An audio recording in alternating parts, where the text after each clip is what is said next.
And welcome students to this video for the numerical on oblique projection. It is very simple.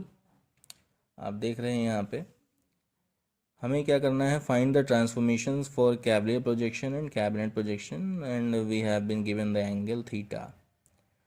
यहाँ पे cabinet projection में आप देख रहे हैं थीटा आपको 30 डिग्री दिया है, जबकि मैंने डेफिनेशन में आपको फिक्स लिखाया हुआ है कि theta should be 63.43 degree. Obviously इसमें थोड़ा सा जो है आपको कई जगह अलग अलग जब आप इसको स्टडी करेंगे इस टॉपिक को तो आपको ये वेरिएशंस मिलेंगे। कहीं पे आपको थीटा 30 डिग्री मिलेगा कैबिनेट प्रोजेक्शन में, कहीं पे आपको 63.43 डिग्री मिलेगा, but most of the cases में आपको जो है 63.43 डिग्री ही मिलेगा। पर हाँ, मैं ये भी कहना चाहूँगा अगर इन केस ऑफ न्यूमेरिकल हम बात करें तो आपको न्यूमेरिकल के केसेस में ज़्यादातर हो सकता है 30 डिग्री भी मिले, तो उसमें आपको कोई कंफ्यूज होने की ज़रूरत नहीं है, ठीक है। क्योंकि कैबिनेट प्रोजेक्शन हो चाहे कैबिलियर प्रोजेक्शन हो, उसके एंगल की अगर हम बात करें तो मेन तो कॉन्सेप्ट यही है कि एंगल जो है 90 डिग्री नहीं होना चाहिए। अब 90 डिग्री जब नहीं है तो उसमें से कैबिलियर प्रोजेक्शन को लेके तो कोई डाउट नहीं है कि थीटा 45 डिग्री होगा। कैबिनेट प्रोजेक्शन को लेके अलग अलग जगह अलग अलग थीटा एंगल दिए हुए हैं, और अलग अलग मतलब केवल दो ही एंगल आपको ज़्यादातर देखने को मिलेंगे कैबिनेट प्रोजेक्शन में, या तो थीटा 30 डिग्री मिलेगा या थीटा 63.43 डिग्री मिलेगा। तो मेन तो कॉन्सेप्ट यही है कि अगर वो थीटा 90 नहीं है तो जो भी एंगल है वो किसी न किसी कैटेगरी में आएगा ही आएगा, ठीक है, या तो कैबिलियर की या कैबिनेट की।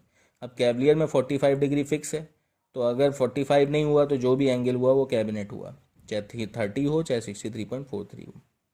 30 डिग्री तो जनरली आपको याद होती है वैल्यू, 63.43 डिग्री आपको नहीं याद है तो आप कैलकुलेटर से भी निकाल सकते हैं। तो यहाँ पे देखिए उस पर एक छोटा सा न्यूमेरिकल है, ठीक है, जिसका कुछ पोर्शन मैंने सॉल्व करके आपको दिया है, बाकी आप खुद से करेंगे।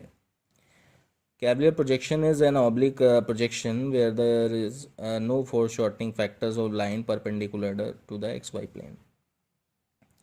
यहाँ पे आपको बताया no foreshortening factors of lines, y, because all are equal.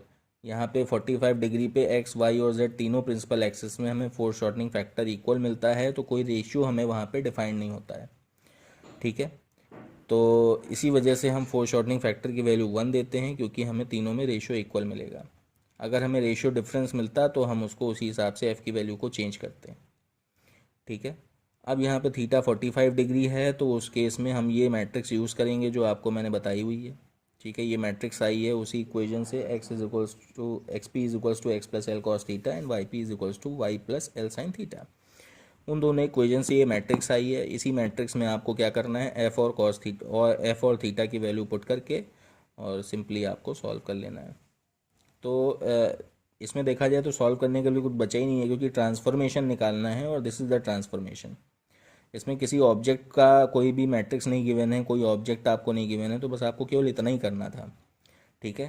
तो हो सकता है कि आपको कोई ऑब्जेक्ट दिया जाए तो आप ऑब्जेक्ट की मैट्रिक्स से मल्टीप्लाई कर देंगे, अदरवाइज़ आपको सिर्फ ट्रांसफॉर्मेशन निकालना होगा, तो ट्रांसफॉर्मेशन आप ऐसे निकाल देंगे, ठीक है। तो this is the transformation for the cavalier projection. और अब हम बात करेंगे फॉर द कैबिनेट प्रोजेक्शन।